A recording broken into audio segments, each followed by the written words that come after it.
What is going on, Energy Strong? It is DRW and Mike Umbro here for another episode of the Energy Strong podcast. And this week, we welcome back a guest I had on the Hot Take of the Day podcast, Tom Lawfrey, who I'm very excited to talk to.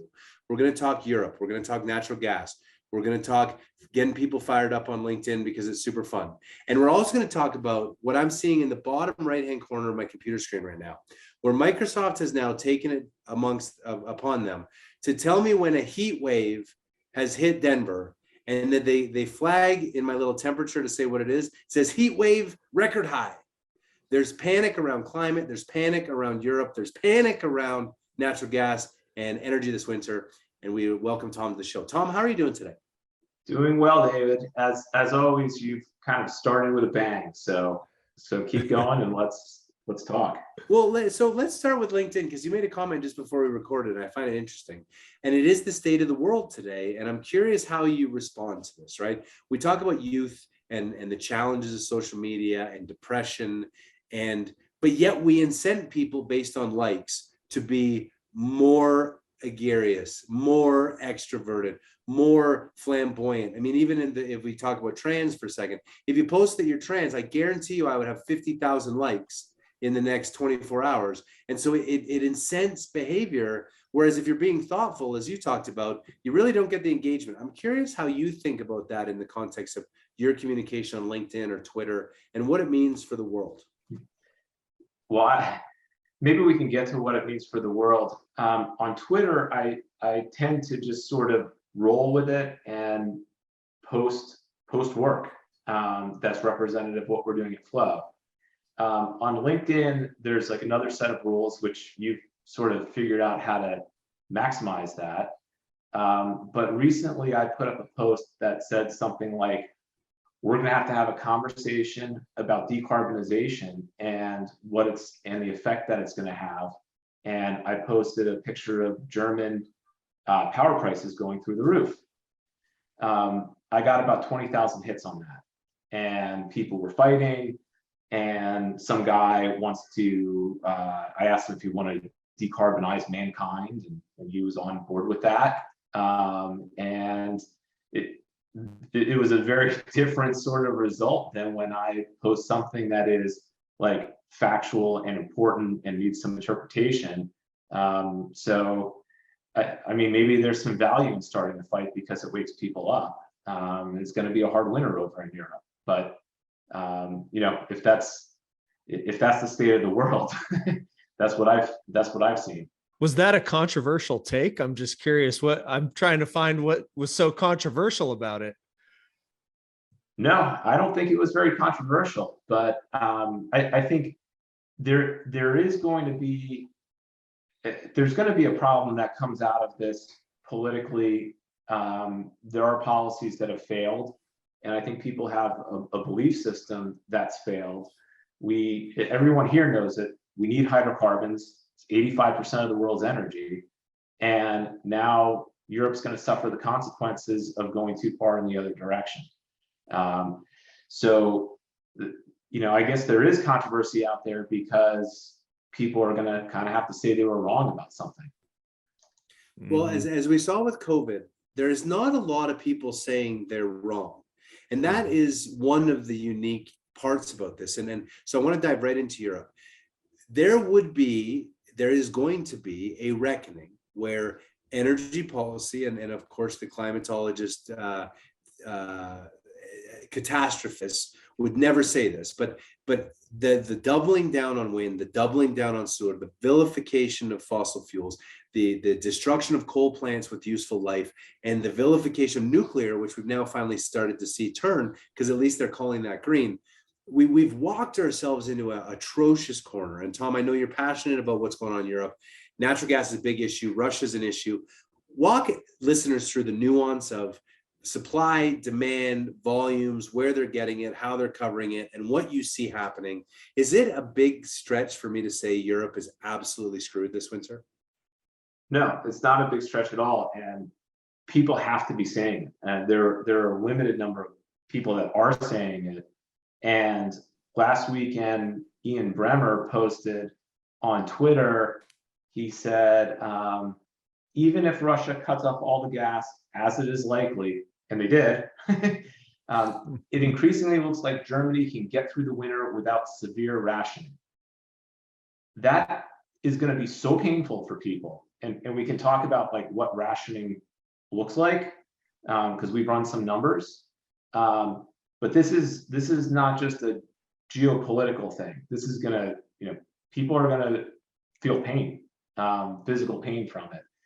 And if we kind of look at some of the work that we've done to say how we got here, what we observed was LNG prices became more volatile after the pandemic. Cargoes were canceled, and we had increased reliance on renewables at the same time. Now you can't store the wind, and in September of last fall, we had some low wind anomaly days in the North Sea, and everything started after that. And really at that point, I believe that's when Putin understood he had a lot of leverage over Europe. So we could kind of start there, but that energy mix, the power mix, changed the ballgame. Mm-hmm. Mike, you want to take the next question, or I want to follow up a little bit on Putin, which is, everyone's, big bad Putin taking advantage of the Ukraine. How could he do this? Humanitarian crisis, same as Hitler. We have to stop him. We have to stand up. We're shocked the Russian military hasn't done better, despite $100 billion of Western funding to help fight a proxy war. But neither here nor there. I mean, you just hit the nail on the head to me, which is Putin understood that 47% of Europe's natural gas was coming from Russia, that 25% of the remaining natural gas of 25% was coming from Norway, and that is a massive dependence on the back of an Elizabeth Warren letter that you'll recall from November of 2021 that wrote the 6 biggest CEOs of natural gas companies saying, stop exporting US natural gas to Europe because you're capturing an arbitrage opportunity and you're hurting American consumers. And so Putin sees all this, and you can see it on charts, that the LNG exports were going into Europe. Like, we had to know that he was going to invade Ukraine when he did, that they were preparing for this. And it's a purely strategic move, in my view. I'm curious how you come on that. Is that for Mike or is that for me? No, that's for you, Tom. That's for you. Yeah, we discussed. Yeah, I'll chime in after. So maybe I'll just start with what Nord Stream flows look like. They're super consistent. And when we look at them as cumulative flows for the year, they just go up. So about 2 TCF a year has been going into Europe from Nord Stream 1. And then when we saw the first curtailments come in June, Europe quickly ramped up LNG. And yeah, they knew what was coming, and they have oversupplied themselves right away because they knew it could be bad. They made up the whole gap with LNG shipments. It was the only answer, and they overdid it. So it was very clear to them that they needed a response.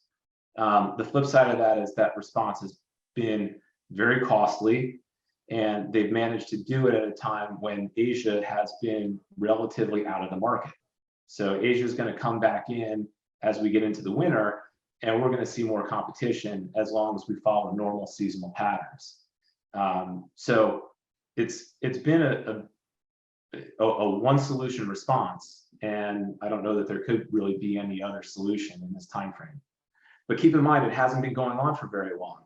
This has only really been an issue since June, and now we're in a place where this is going to go on all winter and maybe forever. Right. Yeah, we recorded, I keep thinking back to our recording in late July where David and I were talking back and forth, and we're like, he's just going to shut it off. And if he comes back online with it, it's going to be at a reduced rate. And both those things happened. And one of my questions, and interested in your view as a finance background, and how this gets solved from a policy perspective and a market perspective. Today we heard out of Great Britain, they've got $150 billion rescue plan, or whatever it's being called, on the back of announcements on windfall profits last week. It seems like it's just totally uncalculated it lacks thoughtfulness, it lacks planning. So from your perspective, what triggers the politicians to start getting on board with sound policy? What triggers operators in the United States to respond? And what does that mix look like domestically? Because being in California, we're having it out here. So, and I've got more comments on that later, but yeah, I mean, I would say the same thing about policy that you just said. All I know is that they're going to screw it up, and they're going to have to screw it up and lose political power some way or another. And the only color I would add to that is I have a feeling that somewhere we're going to redefine nat gas as being part of ESG. mm-hmm. I think it's the only face-saving way for the political elite to find a way out of this. Other than that, like my comment about Ian Bremmer before, I don't think our leadership anywhere on this planet understands how to solve this. Now the market pieces of it, I think, are more clearly defined. We're building LNG export on the Gulf Coast. It's building fairly quickly, even though I know all of our producers want more of it so they can close that arbitrage faster and get higher prices. But these numbers are pretty big. We're adding Calcasieu Pass is a BCF a day, Golden Pass is 2 BCF a day, and we're going to add 2 BCF a day projects kind of on top of that for years and years. So, and then we get to Driftwood, and Driftwood's pretty big. So that is one way to solve the problem. That's something that the market can do. And then the work we've done at Flow has taken it one step further to say LNG has been the answer, and everyone is looking to US growth to supply that. We need to make sure that we have the drilling locations to actually supply the gas. We can get to that later. I think that's later in the conversation. But that's kind of the market mechanism. But then I think we all have to realize as participants here, we're probably going to deal with leadership that messes it up before they do it right. Right. When do you think that we're going to feel the pain in the U.S.? Because I think that, not only in environmental like wind farms, there's a big NIMBY element where I don't want to see it near Martha's Vineyard. I don't want to see it off the coast of abandoned dunes. I want it out there in middle America, where I just came back from my 1,500-mile road trip and I saw them everywhere. But the U.S. hasn't. I mean, we see $9 MCF gas, but for the most part, the American consumer has really only seen 1 or 2 billing cycles of pain, and we have not got into the winter. Do you think the U.S., like, what would you say natural gas hits, and what level of pain happens? And then do you think the U.S. clamps down on exports and sort of goes to a America first, we don't really care about Europe's problem? Like, how does all this balance off? Because at the end of the day, your citizens are the voters. And if you're spreading the pain and absorbing pain because of our policy decisions in Europe, that seems like it's not a recipe for success, does it? Yeah, I think there's going to be an increase in domestic price. That will bring with it certain types of pain. Now, we've gotten used to very low nat gas prices here, which are great for the economy, which haven't been great for our producers who go bankrupt every time we have a small variation to the downside in price. But I've been thinking about that a lot, and the way right now natural gas exports support both sides of the aisle. But if we get farther down the road and people start to feel the pain, who's ever not in power, that side of the aisle is going to want to limit it, or I'm not sure if they can shut it down. They probably can't wind it back, but it's going to become a political hot potato. I think the wheels turn slowly, so not immediately. To getting to the first part of your question, $8.59 natural gas. I don't think we figured all that out immediately, but as we grind higher, I think people will start to get it. But it's going to happen on a slower time frame than what we're seeing on like social media right now, people posting their power bills in Germany. So I have another thought on that, but I want you to keep rolling with that idea. Okay. I got one kind of related, and what I'm seeing as a market response, I'm seeing, at least in recent transaction, European investors coming to places like California, i.e. Era was just announced, their Shell and Exxon got out of the Era partnership to ICAV, which I was not familiar with, but a renewable developer from Europe, Germany, Spain, offices throughout Europe. So they buy Era for $4 billion, which you wouldn't thought anybody would come in financially into a place like California to buy oil production. I think it worked out to about $42,000 per flowing barrel. But then they also, prior to the Era purchase, they bought all of BP's San Juan Basin assets, gas assets. So it's interesting to me that, we're seeing, this wave of environmental activism and Green New Deal started in Europe. And now they're feeling the effects of it today. And then I see a European buyer come into a place that is untouchable to US investors in California, but they're coming from Europe saying, hey, are they playing the energy crisis in California before it gets to that point? Is that what they're doing? I'm just curious, what is your thought on that strategy? I don't know about that strategy, but based on the folks that I talk to and our clients, which are both US and European, there are two different outlooks on the price of natural gas specifically. So even a year ago, before all this happened, our European customers were coming to us with bullish views on nat gas, saying, we need to think about $4 and $5 gas, and that seemed crazy. Now, our US guys are thinking, I've been burned on nat gas so many times, I can't believe what I'm seeing on the screen right now. And so I think the European is much farther ahead in this process. Mm-hmm. So that doesn't explain that transaction necessarily. But I know for sure, I hear two different things. Europeans bullish on gas, US guys, not so sure. Well, and I think that you caveated it perfectly. I remember a time in 2012 that we were running 90 and 425 price decks forever, because that made the most logical sense at the time. And I mean, natural gas hadn't seen above $3 in 10 years. And here we sit at 9, 10, 8, 9, 8, 10, 7. I mean, the volatility is incredible. Why don't we take a step back, Tom, and talk about flow and what you set flow up to do, what it does, and then some macro thinking on the theme of natural gas. If the US has been backfilling for the world, is this sustainable? How do we manage it? Where do we go from here? Yeah, so at Flow, what we do is we use automated processes, machines to enable investing in energy at much better speed and accuracy. So I was a hedge fund guy, and as a credit hedge fund energy investor, you eventually become a distressed investor, and you start to look like a private equity investor. And what we found was our reserve estimates that we were getting are bad, our type curves are bad, and our location counts are bad.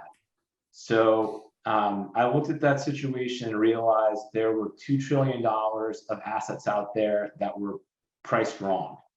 And we started Flow in 2018 to address that, to have more accurate well forecasts as a start, and then build the technology stack from there, be able to repeat it faster and find the needle in the haystack. So I think the first conversation we had was about Permian well performance, and I think that I even scared you. You did, and I'm a scary guy when it comes to type curves, well performance, and spacing. And yes, you definitely scared me. I'm curious, as you've looked back on that, how have you felt the predictions have looked? What has surprised you before we pivot back to natural gas? So we nailed that. But what we were up against was a groupthink that had convinced itself of something that was just totally wrong. So all we had to do was believe that we had the right answer when we were looking at all the data. Now, since then, we've gotten faster with what we're doing, and we've made it bigger. And so we can look at things at a basin level. And more recently, kind of similar to what we've done in the Haynesville right now with our work, we looked at the Permian a year ago and said, the Permian producers can't push the growth rate the way they have in the past because they don't have the inventory depth. And where are we now? EOG has a single-digit growth rate. Pioneer has a single-digit growth rate. Oxy has basically said everything that we've said by now. And we're a year down the road. We have 1 million barrels a day coming out of the SPR because the administration thought that we would get that growth out of Permian, and it's not there. Which was such an obvious miss. It was such an obvious miss that you can't be pounding 24 wells in per spacing unit, even in the $100, $150 price environment.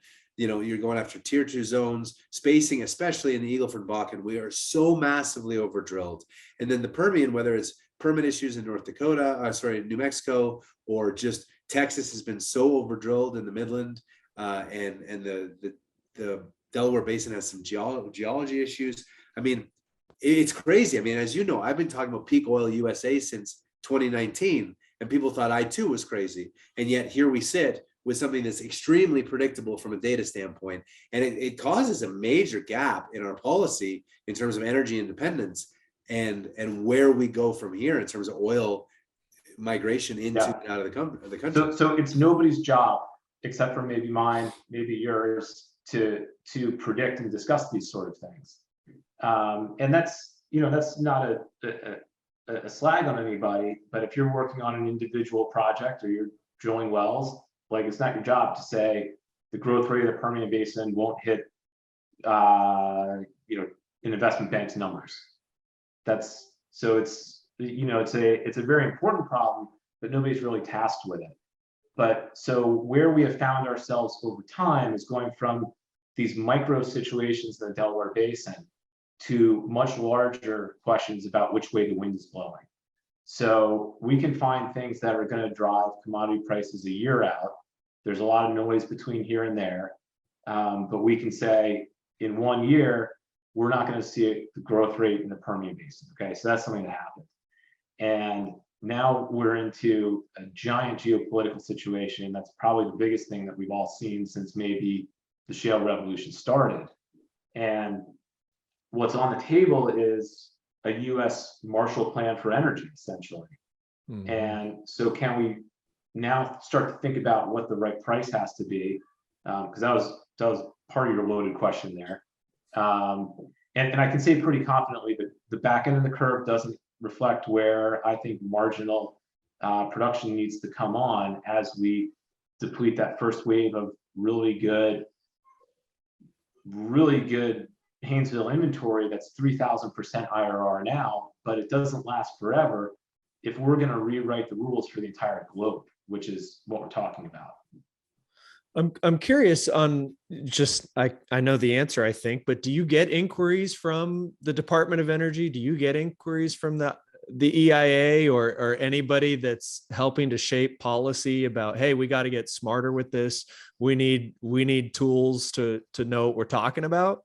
Not yet. I mean, I'd like to get there one day as we grow the business. Our customers tend to come to us, and we're not a big place that's pulling on a lot of marketing levers right now. Mm-hmm. So we've grown 100% organically and through word of mouth, and we haven't landed in any sort of government role yet. But I know we could have done a lot of good if, about a month ago, one of the White House spokesmen stated that the SPR plan was based on the EIA's Permian growth rate, which is wrong. And then they said, we didn't get 1 million barrels. We have to put this on the producers now in October when the SPR comes off. So I would have liked to have helped them because that policy was a flop. Mm-hmm. Yeah, total flop. It made no sense then. It makes no sense now. And then the overarching. So what do you say to the environmental lobby that says, look, Tom, I mean, you keep trying to defer the blame for wind and solar, but wind and solar is working exactly as we had expected. And this shows the volatility. You know, we're relying on Russia for gas, we're relying on Saudi for oil, Iran for oil, Iraq for oil. We have all these regimes that we don't love that are sending us our energy. And if we could just use the wind and solar, and technology continues to improve as it has, you know, we'll figure out a way at some point to harness it. And it's just net, it's so good. And this is really the fossil fuel companies' fault. You know, they should have foreseen this coming. They're the experts. They should be ramping up production to get those 3,000% rates of return. And they're just being obstinate and not doing it. What do you say to those people? Well, there are some people with very good ways to discuss this. But I mean, for me, it's just very simple. Like, it doesn't replace the energy needs that we have. So, you know, hydrocarbons are way too important, way too big, and they're way too good at producing energy. So I don't get too much into that discussion. But I think there's some people that are good at fighting it, but it doesn't work.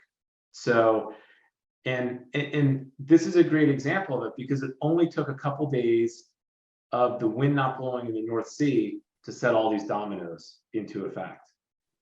This is something that we put out to our clients a few months ago, where we annotated the low wind days on UK baseload prices. And we're supposed to think that renewables aren't baseload, right? But what we observed is baseload prices spiking on days when renewables weren't in the mix. I mean, in some ways, this is not my argument to be had, but it all moves upstream to oil and gas. Well, I mean, that is the piece that I when I am asked that question, Mike, I'd love your answer for this as well. But when I'm asked that question, I said, when you are relying on something that you cannot turn on, you need 100% redundancy for that system. And when you have vilified and not operationally streamlined the access to the backup system, you are going to see spikes. We saw it during the polar vortex in Texas, that even though we were in Colorado and totally independent of the grid of Texas, we saw massive spikes in power that we'll be paying for the next 2 years. And so it is an interconnected system. And when you have a shortage of one, the prices of another must go up. Mike, how do you answer that question? Yeah, we see it in California, because you see a massive amount of solar coming online and online today, but it's still 10,000 megawatts last I looked, shy of what natural gas was producing on the grid in the middle of the day in California. And so it pushes out kind of that traditional baseload. But then I've also seen some analysis on our grid's carbon intensity has really remained unchanged despite the adoption of more renewables, because you're importing so much at night.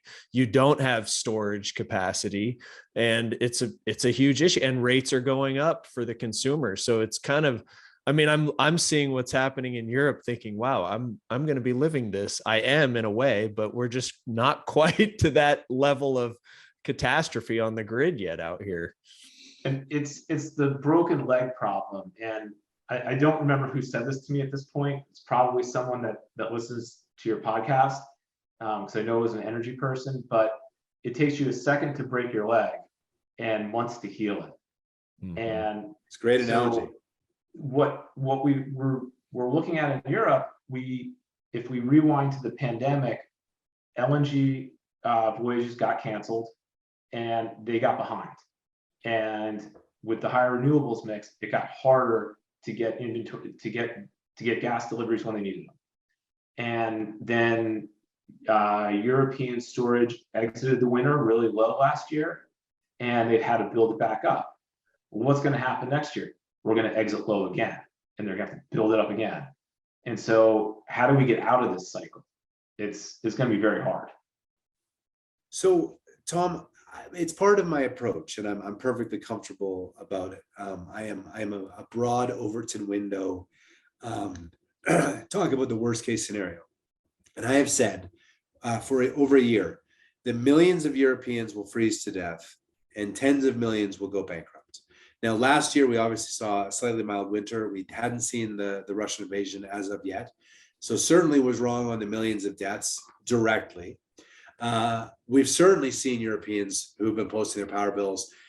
Pubs are going from 60,000 pounds in Britain to 400,000 pounds. I think about a 10 times doubling or a 10x increase in your power. If power used to be 4% of your business and now it's 40%, and you had a 10 or 15% margin, all the margin's gone, 25% negative, you lay everybody off. If you're standing in April 1st next year and you're looking back on Europe and what happened, what do you think the byline of the story is and the first two paragraphs look like? Oh, well, I don't know about that, but your question leads me to a little exercise that we did. It looks like it's going to take about 20% rationing to get through the winter in Germany. Germany consumes a Haynesville of gas every day in the winter, about 15 BCF a day. To get through the winter with no Nord Stream flows from here on out, and to use their storage and make some assumptions about LNG, people are going to have to cut back.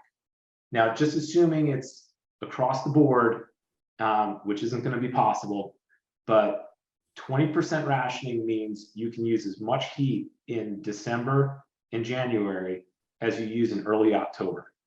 So when it's substantially warmer. Oh. Yeah, so that's about 17 degrees Fahrenheit difference. Wow. So we're talking like nice cool fall weather versus 36 degree, Fahrenheit wintertime. And you can use the same gas that you used in October. Policy probably won't be applied quite that way, but like that's cold, right? So does that mean a house is 53 degrees Fahrenheit? Like, to be that explicit, in order to have the same heating value that's 20% less in October, you assume you heat a house to 17 degrees off that. Every European house in Germany, every German house will have to be at 53 when it's 36 outside. Or you got to shut down rooms in your house. But yeah, your example is a good one.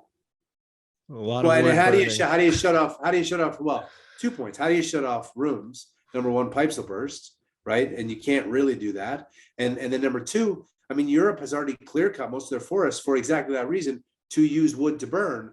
And wood, notwithstanding the fact it's renewable, is not exactly great for the environment. So where are they going to get this wood to supplement the natural gas? It doesn't seem reasonable. And 53 degrees, I don't know anyone that would want to keep their house at 53 degrees. And it gets harder because a good chunk of, not necessarily in Germany, but throughout Europe, a good chunk of that gas is used for power. And people are going to conserve their power less easily than they'll conserve their heat. You can't really turn down the power, right? Yeah, your fridge is going to run if you have an electric vehicle and you drive 100 miles a week or whatever. Your load is going to be exactly the same. You're right. Your power would be very, very difficult to change, and all industries that are building anything that employ Germans need power to run. And so that's probably the easier slack in the system is industry. Do you have to give up industry to keep people above 53 degrees in their house? But I mean, and so walk me through that. You give up industry, you give up supply chains. We've seen that. We shut it down. We've seen that. We've seen all the effects of the lockdowns. Now you have factories like Volkswagen not building cars, not employing people. And even though that person's house might be able to be 55, they have no income, no job. The factory in their town just closed down, no goods. Like that sounds like an absolutely atrocious scenario. Mm-hmm. So like end of days, like the nights are dark and full of terrors, Game of Thrones stuff. Yeah, it's the way every Stephen King book starts. Power goes out. So the answer is just yes. That's brutal. That's brutal. Well, but true. They need a lot more LNG, and very clearly Putin reacted to the price cap, the oil price cap situation, by shutting down Nord Stream 1, not Nordstrom 1, but Nord Stream 1. And so there's a real issue here. This is war, and the only answer in the near term is more LNG. And I would just point out that Asia comes back to the market usually right around now. So yeah, I think this is a bad situation. Well, and we talk about sanctions, and again, I've been writing about this since the beginning of the war. I mean, the Russian ruble, and people can say it's because it's a fixed game. The Russians are demanding payment in rubles and they're setting the price. To which I say the yuan in China is set. I say that oil trades 6x the volume that is produced every day. Like, our financial markets are already sort of tomfoolery. So I don't know if I call it that, but I have been saying for a long time, the only answer is to remove Russian sanctions, because if you don't get that gas flowing, Europe is absolutely effed. But to your point on saving face, that's a very hard one. I think it's getting harder to do. I mean, that's just bad. That's just a bad. We're stuck between a rock and a hard place. You know, like, Dave, I'll ask you a question. If you all of a sudden became an ambassador and we sent you over, how would you get the gas turned back on? I don't think anyone has an incentive to do it. Well, I mean, the incentive is, as you pointed out, Europe will lose industries, lose lives, lose jobs, and the riots, I would project, like, will make 1924 Weimar Republic burning barrels of money in Germany like look kind of reasonable. So to me, I mean, the answer is, Russia, we need you flowing, and we agree not to support the war anymore. We would facilitate peace talks that see the delivery of Eastern Ukraine, the neutralization of the remainder of Ukraine, a new government in place, and in exchange for that, natural gas needs to flow under a treaty where it can't be shut in without force majeure provisions that are adjudicated. I mean, again, like, yeah. So then what about when the New York Times front page says renewables cause loss of Ukraine? Yeah. I mean, but it's not wrong. And so again, I think about, yes, it would be nice for the narrative to protect the elites. The reality is, hope is not a plan. And there are millions of Europeans and millions of Germans who are going to feel the brunt of something that they were told was cost-free and good for the world. And I, as unempathetic as I am, I don't want to see people die without a fighting chance. I guess. And these sort of rational market-based scenarios that I see people putting on social media now, they're all like a 15% to 20% rationing. And no one has said that means you're actually going to be cold in December. Yeah. So if you're the person proposing this, are you going to be cold or are you going to be just fine? Well, they're going to be just fine. They're going to be just fine.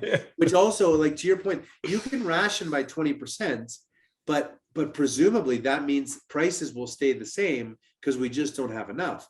If you ration by 18%, prices would theoretically, or 22%, they would drop, which then would encourage consumption. Like, we have this weird interplay where by consuming, prices would drop, which would encourage consumption. By consuming too much, prices are going to go up, which discourages consumption. So we have this really weird interplay of, like, how do you even tell a household, once you run out of power for the day, we're just shutting off your meter for the next 4 and you're right, because we've taken the supply response out.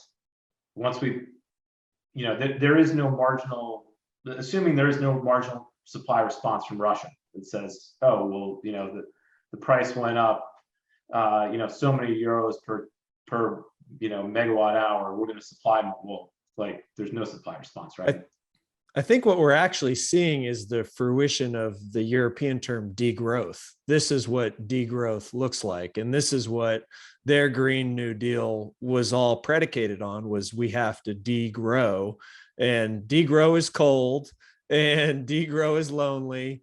And ultimately, the investment structure globally needs to move away from the BlackRock ESG model to, focused on counting carbon like calories in the atmosphere, to what is a holistic approach that we can maximize the benefit to the environment, but maintain our standard of living.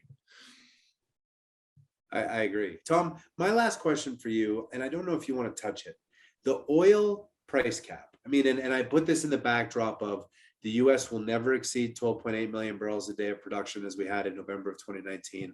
Can't happen, won't happen.